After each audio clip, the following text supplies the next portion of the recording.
Harta pusaka tinggi diartikan sebagai harta yang dimiliki oleh keluarga dari pihak ibu atau perempuan. Dari harta tersebut, mereka diberi hak pengelolaan, bukan kepemilikan.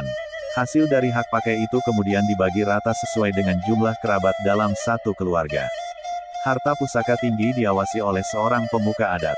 Masyarakat Minang menyebutnya Ninik Mamak. Sosok itulah yang menentukan bagaimana pengelolaan hak pakai tanah. Sesuatu apapun tidak dapat dilakukan tanpa persetujuan dari Ninik Mamak, termasuk soal menjual tanah.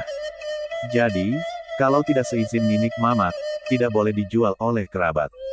Berbeda dengan harta pusaka tinggi, harta pusaka rendah adalah harta yang diperoleh dari jerih payah keluarga, baik ayah maupun ibu. Harta itu diperoleh melalui transaksi jual-beli.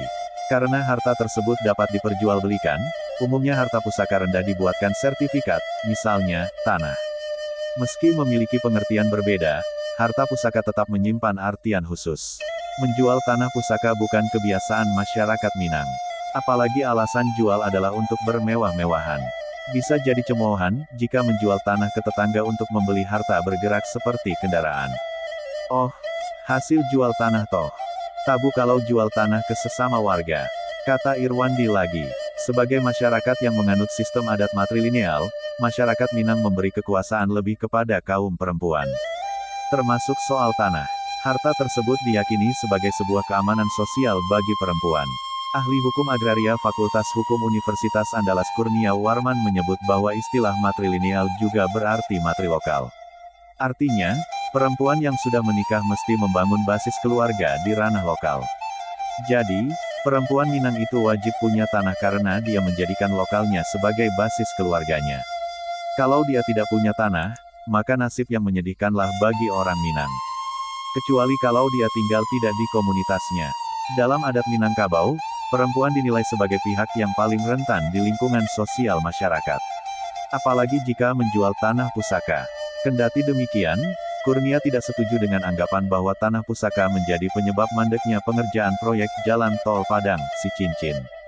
Menurutnya, rencana pembangunan jalan tol bakal mengubah peta geografis suatu wilayah, seperti memotong akses masyarakat di seberang jalur tol. Kalau masyarakat menuntut ganti kerugian yang tinggi, itu karena tanahnya yang dijadikan jalan tol itu amat sepadan dengan kerugian yang dideritanya, kata Kurnia. Kendati begitu, tanah pusaka bukan tidak boleh dijual. Umumnya, tanah pusaka dapat dilego dengan 3 alasan, yaitu mayat terbujur di tengah rumah gadang, ketiadaan biaya saat seorang anak perempuan akan menikah, dan saat rumah gadang rusak. Warga pun tidak mempermasalahkan adanya pembebasan lahan untuk pembangunan jalan tol. Dari penelusuran bisnis di Kota Padang dan sejumlah wilayah di Kabupaten Padang Pariaman dapat disimpulkan sebenarnya mereka sepakat merelakan tanah pusaka digunakan demi kepentingan umum. Namun, persoalan harga dinilai menjadi kendala. Masyarakat hanya meminta kejelasan terkait dengan harga tanah yang dinilai oleh tim penilai appraisal. Kekhawatiran warga terdengar setelah mereka mengetahui harga tanah di titik pintu tol yaitu di Kasang, dibayar murah.